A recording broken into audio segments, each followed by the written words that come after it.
deep in the mud. Day 13, and it is wet. It's supposed to be raining and thunderstorms later today. Lame. That's what we got for today. On Blesener Creek, water source is kind of there. You see there's this big cedar here. It's right over back in there where it gets all mossy after these boards. Just so you know, not like that really helps because I didn't show you how to get here.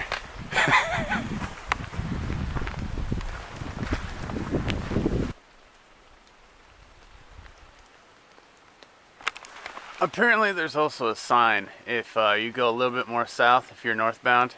Yeah.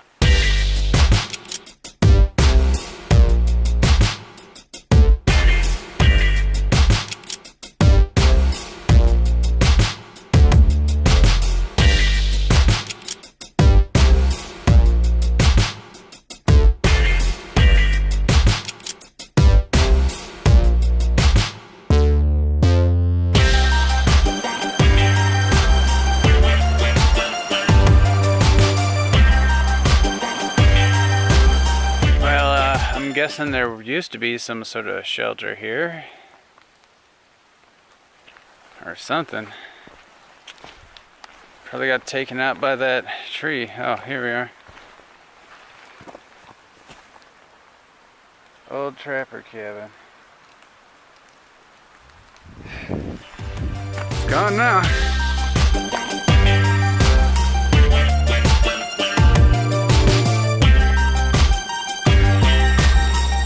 Oh, the cedars. Guys, I wish that this lens was wider. Even wider. Ultra wide. It's beautiful out here. I can't tell if the lens is fogged or not. Well, everything's wet because it's been raining all day.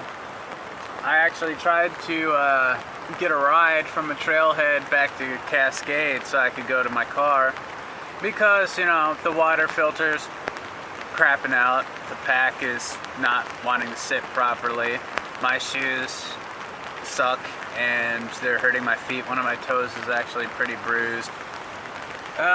What else is there? Oh yeah, the sleeping pad, you know, it's causing me a lot of pain when I sleep on it. So, you know, all this gear that I wanted to update, so you know what, I was like, okay, I'm gonna pay to get a ride. Back up to Cascade, I'll run down to the city, go to REI, exchange the stuff, get the better gear, and hit back the trail where I left off. No, nobody answered the phone. So then I'm sitting there, okay, what do I do? So I just keep pushing forward. Now I'm at Blesener Creek, which is where I intended to be, and my battery bank is dead. My phone is almost dead, so I'm not going to have any cell service, so it looks like the only option that I have is to push forward anyways. And my toe is so bad, guys, that it seriously feels like it's broken. All I have to do is make it up to Cascade, and then I can swap out my gear. I can go eat pizza, I can do whatever. I don't even have to make it to Grand Marais. I just have to make it to Cascade. And then when I go back up, I can just have everything I need from Cascade back down to Cascade. I'll hike all the way up and back down as I intended. But now that it's going to take this long for me to get down to Cascade, it's not going to just be like, oh, I'm going to run down to the city, spend a couple days, you know, swap the gear, go, and come back up. We're talking, once I get to Cascade, now I'm going to have to wait like a week to get back up here. Because that's just the timing, how the timing was working.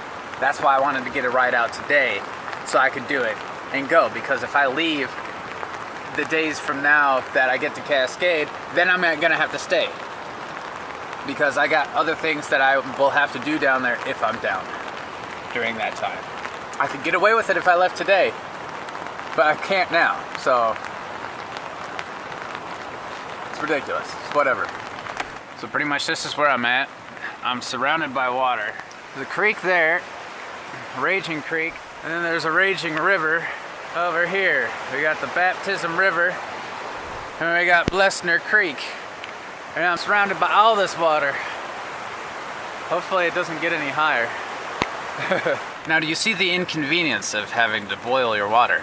I would have to boil that pot And think about how much fuel that's going to take too, to boil that pot 8 times a day. Why? Because, well, I need to drink at least 1 liter of water in the morning. I need to carry at least 1 liter on me. I need to stop sometime around, 2 hours later, and then boil another liter, and another 2 hours later, boil another liter. And then, I have to gather all this from different water sources and then boil it as I need it, kind of thing, or boil it as I get it. I'm boiling all the time. You see, having to boil is not efficient. And if I'm trying to put in hundreds of miles, it's going to take too long to walk those miles because I will spend too much time boiling. And not to mention the fact that not only do you have to wait for the water to boil, then you have to wait for the water to either cool down enough for you to drink it or cool down enough for you to put it into a container. This is actually a beautiful, beautiful campsite. I mean, look at this. This is Blesener Creek here.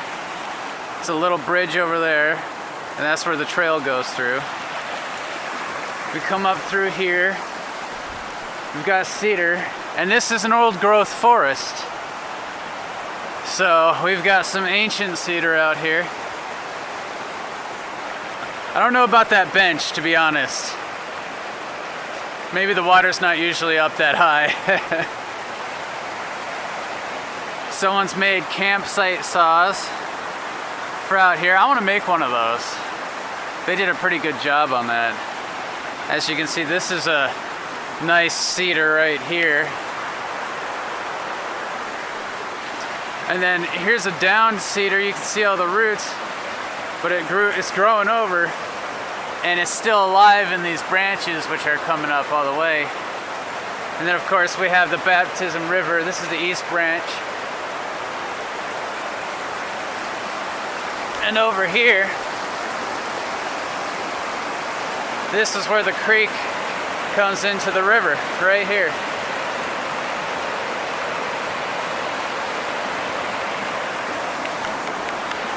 This is a really, really cool spot.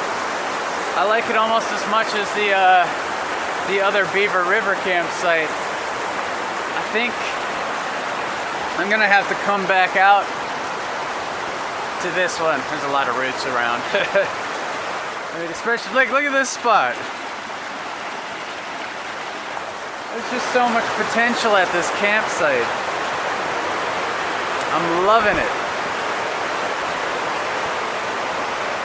I'd like to set up my tent there instead, but with that tree kind of leaning in that direction, I'm not so sure. That'd be a lot cooler spot to put it. This is an awesome campsite. I'll definitely be coming back to this one. I found this root. It's probably a cedar root, and it's curved on the bottom, which makes a strong hook, so I turned it into a shepherd's hook. I'm going to be bringing that home with me. I totally just remembered that I'm a bushcrafter. I'm not just a hiker. Seeing the saw that somebody made over there totally just reminded me. I've been working on this cordage here for the last while. I don't know how long. See right here. I found some cedar bark just lying on the ground, and I'm like, I'm gonna make cordage out of it. In this beautiful, beautiful place off the East Branch Baptism River in the old growth cedar forest. It's beautiful.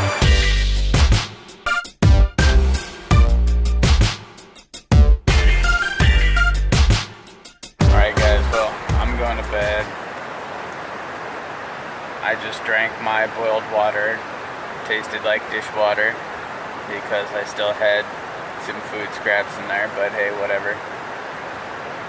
It'll be cleaner for the next one if there is a next one. I'm gonna head up, or down the trail, I should say, tomorrow morning and see if I can't get service to get out of here to to replace some gear, yeah, and replace the water filter.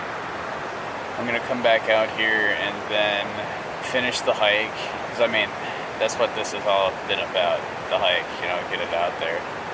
So I'll finish the hike after that, and then I'll probably come back here because I'm really digging this spot. I feel like one with everything in this spot, so I'm gonna kind of just want to stay here, but you know, I gotta finish the hike.